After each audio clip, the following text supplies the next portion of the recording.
Aujourd'hui à Jeune Culture, on visite Saint-Raymond et Saint-Casimir pour rencontrer une bénévole qui prend soin des gens et un luthier qui prend soin des instruments.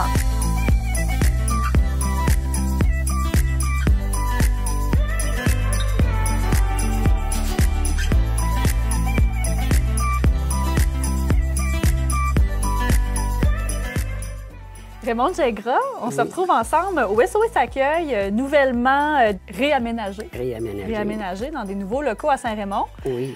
Vous êtes une pilier du bénévolat dans l'est de Port-Neuf, je dirais. Dites-moi, bon, vous, ça fait 53 ans. 53 ans que vous faites du bénévolat. Oui. On ne dit pas votre âge. Non, il ne faudrait pas en parler. On n'en parlera pas, mais ça fait 53 ans que vous faites du bénévolat. Au SOS Accueil. Qui est un organisme communautaire. Oui. Dites-moi, comment ça a commencé, cet organisme-là? Il y a 53 ans. Moi, j'étais, par ma profession, directrice d'école. OK. Et je remarquais qu'il y avait des enfants qui arrivaient à l'école avec des souliers qui n'étaient pas en bonne condition. L'hiver, il n'y avait pas de manteau assez chaud. Puis les boîtes à lunch, qu'on disait dans le temps, les repas, parce que souvent, une pomme, un bout de céleri, il n'y avait rien à manger. Moi, j'ai dit, ça n'a pas de bon sens, il faut faire quelque chose. Et j'ai contacté avec le curé, dans ce temps-là, c'était moi, Dominique Côté, les mouvements paroissiaux, Filles d'Isabelle, les fermières, les chevaliers de colon, les franciscains séculiers. Alors, tout le monde a embarqué. Donc, le projet, c'était donc d'aider aide alimentaire. Aide alimentaire, puis aide vestimentaire. Aide vestimentaire. Alors, il fallait commencer à trouver de l'argent pour commencer à acheter des patères, des choses comme ça. Et puis, on avait aussi des gens qui étaient prêts à nous seconder, à donner du temps. Alors, on avait une religieuse ici qui a passé 20 ans, sœur Madeleine Petit-Vierge. Elle connaissait beaucoup de familles, elle avait été 20 ans à enseigner.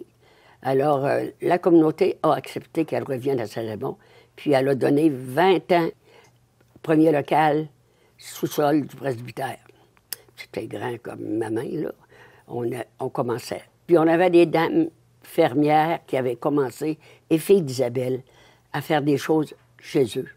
Les vêtements qui étaient... À confectionner à confectionner, ou réparer des vêtements qui nous étaient donnés. Okay. On a fait un appel pour que les gens nous envoient ce qu'ils avaient plus besoin. Alors, déjà, c'était implanté sur les vêtements, puis c'était distribué à ce moment-là par les Filles d'Isabelle. OK.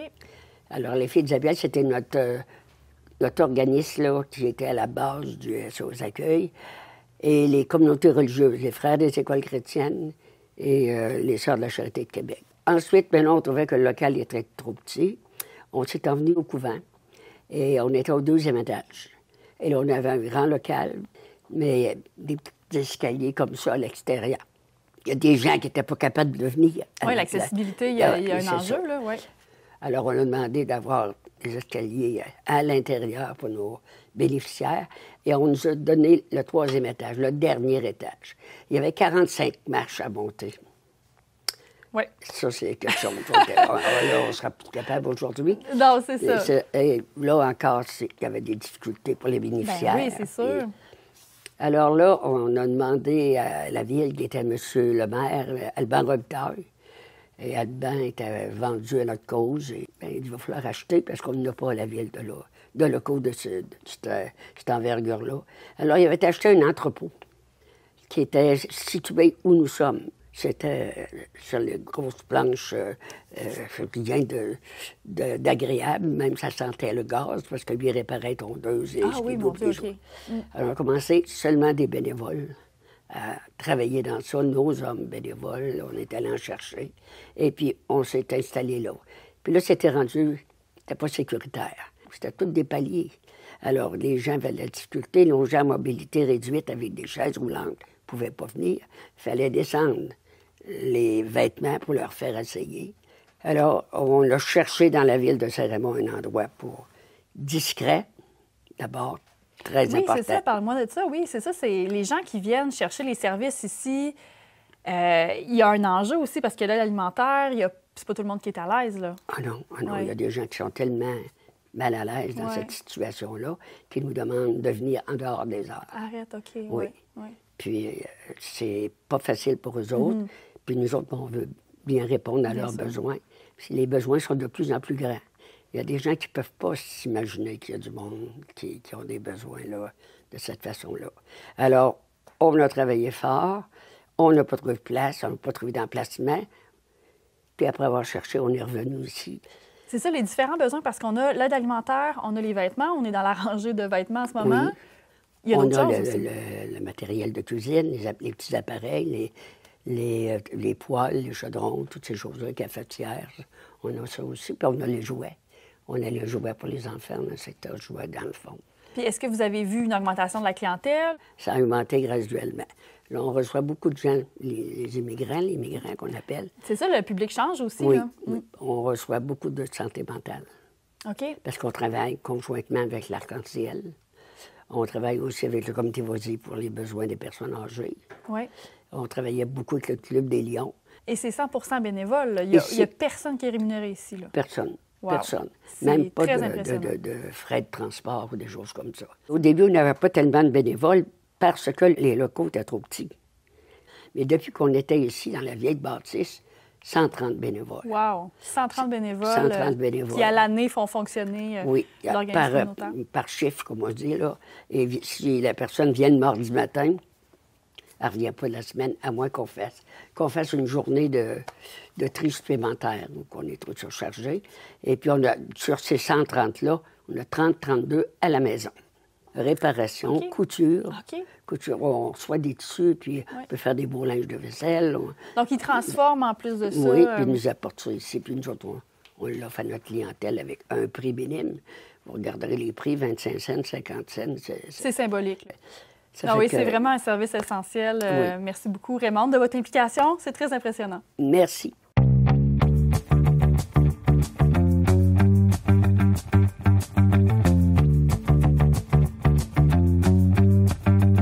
La Société coopérative agricole de Saint-Raymond est créée en 1931.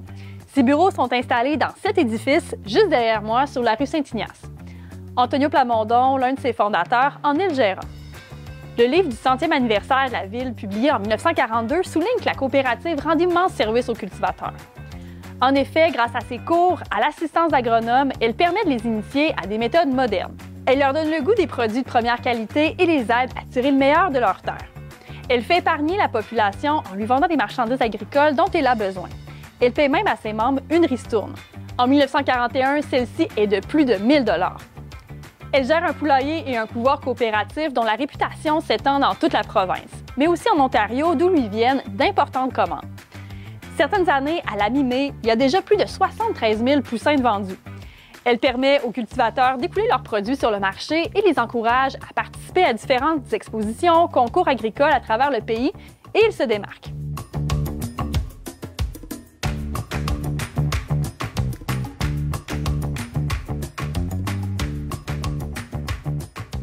Simon Bruno, tu m'accueilles dans ton atelier à Saint-Casimir, rempli d'instruments de musique, des violons, des violoncelles. Des violons, violoncelles, contrebasse, oui. Tes violons... J'allais dire tes violoncellistes. Non, pas tout à fait. T'es luthier, archetier. Oui. Et tu adores, bien sûr, ces instruments. Dis-moi, c'est un métier qu'on connaît peu, quand même. Qu'est-ce que ça fait, un luthier? Ça fabrique des instruments de musique. Ça les fabrique juste ou on peut faire ça les répare aussi, ça les restaure, parce qu'il y a une nuance entre réparation et restauration. Souvent, c'est une nuance d'échelle, on pourrait dire. On répare souvent des petits instruments qui ont moins de valeur, puis on va restaurer des instruments qui ont une grande valeur. OK. Mais ça peut se mélanger. Des fois, on peut réparer des instruments de grande valeur. Et ce qui est un peu étrange, c'est que souvent, une restauration, on va charger plus cher parce que c'est une restauration, c'est invisible, c'est beau, ça paraît pas, mais souvent, c'est une mauvaise réparation. Alors que la réparation, elle, va se voir, va être visible, mais ça va être quelque chose qui va fonctionner. C'est comme patcher un char, tu sais, C'est la carrosserie. Pour le faire rouler, là, puis Ouais. c'est correct, mais ça paraît. Ou bien tu restaures une Lamborghini. Tu sais. Puis là, on a des Lamborghini de type violoncelle ici. Là. On a des instruments très anciens aussi que tu travailles. Ça peut avoir quel âge, ça? Mon Dieu, ça va jusqu'à 300 ans. Quand même, hein? Oui. Wow. Puis donc, c'est le bois, ça a été créé au 18e, au 19e siècle. On peut commencer à parler d'instruments anciens à partir du 19e siècle. OK. Et quand même aussi une bonne partie d'instruments du 18e. Arrivé au 17e, là, c'est beaucoup plus rare. C'est souvent dans les musées. Là, oui, là, à un moment donné, c'est ça commence à être vieux. Oui. Puis comment tu t'y prends pour restaurer ce type d'instrument-là? Ça fait impressionnant un peu de travailler sur des instruments anciens, mais en fait, pour moi, un violon, c'est un violon. Il n'y a pas besoin d'être vieux pour être valable à travailler. Puis quand il y a un certain âge, oui, il est peut-être plus fragile, parce que souvent, les instruments qui ont plus de 200 ans, ou même juste 100 ans, ils ont déjà eu beaucoup de réparations. Ce qui reste d'origine, des fois, on ne le sait même pas si c'est l'original ou non. Des fois, il y a très peu de choses. Mais aussi, il s'est fragilisé là, avec le temps. Bien, sûrement, oui. Alors, c'est sûr qu'on ne le manipule pas de la même manière. Là. On ne jongle pas avec un Stradivarius. Non, sûrement pas. J'espère que c'est pas un Stradivarius derrière moi. Je vais être stressée. Non. Bon, okay. Il n'y a pas de nom, en fait. Lui, il est anonyme. Un instrument ancien anonyme, lui, il date de combien? De quelle année? Lui, il date du 19e siècle. Okay. C'est une contrebasse 1/2. Je répare les contrebasses un petit peu par la force des choses, parce que quand je suis rentré en lutherie, je voulais pas... Je n'avais pas en tête de réparer des contrebasses. Pour moi, je voulais faire une guitare. Et finalement, on a fait un violon, un archet, une guitare. J'ai préféré le violon et l'archet à la guitare. Le violon et l'archet, on le fait encore comme ça se faisait à l'origine. OK. Avec très peu d'outils électriques, très peu de machines-outils. Oui. On peut commencer à faire un violon et un archet sur un coin de table dans la cuisine, là, à la limite. Là. Tandis qu'une guitare, il faut 20 000, 30 000 d'outils pour pouvoir commencer à faire une guitare. OK. Pour commencer. Fait que, tu sais, c'est Oui. Okay. L'investissement n'est pas le même non plus. Non, c'est ça qui m'a un petit peu découragé à la fabrication de guitares. Tu disais aussi que tu es archetier, donc ça, c'est vraiment le spécialiste de l'archet comme tel. Oui. C'est un autre métier, finalement. Oui, c'est totalement un autre métier. C'est pas du tout les mêmes techniques que le violon. L'archet, la satisfaction arrive plus vite. On fabrique un archet, je peux, mettons, en sortir un en 1 semaine. Je pourrais. Je ne l'ai pas fait encore, mais c'est que quand on fait un archet, on en fait 3, 4 en même temps. On n'en fait pas juste un. Les musiciens aiment beaucoup les archets neufs. Aiment aussi les anciens, mais souvent, ils préfèrent les neufs. Ils sont au top de leur forme. Oui. Tandis que l'instrument, ils vont préférer dans l'ancien, parce qu'ils vont préférer le son d'un instrument qui a vieilli. Alors, on ne peut pas faire un instrument neuf vieux. Non, ça c'est... Oui. D'aspect vieux, oui. La plupart des luthiers font ça. Ils font des instruments qui ont des aspects vieillis, mais ils ne sont pas vieux. Et j'imagine que c'est très long, faire un violon. Je peux l'imaginer, mais ça ressemble à quoi? Si on fait attention, on peut prendre 1 mois, mettons, pour faire un violon, si on ne fait que ça. Un autre mois pour le vernir, puis un autre mois pour attendre que le vernis se stabilise. Puis le violon, encore là, il va bouger, il est comme tout frais collé, il est comme tout raide un peu, puis il a besoin d'avoir une élasticité, comme de le jouer avec pendant un bout de temps, 2 ans, 3 ans, 4 ans. Ça y fait comme une espèce de massage, puis là, il atteint une stabilité. Alors, quand est-ce que le violon est prêt? Oui, est-ce que c'est 100 ans plus tard, finalement? C'est ça. Oui, c'est super intéressant. Alors, quand on fait une commande d'un instrument comme le violon ou un violoncelle que je suis en train de faire, bien, il va être à son meilleur dans 5-10 ans peut-être. C'est pas tout de suite en sortant de l'atelier. Tandis que l'archet est à son meilleur tout de suite.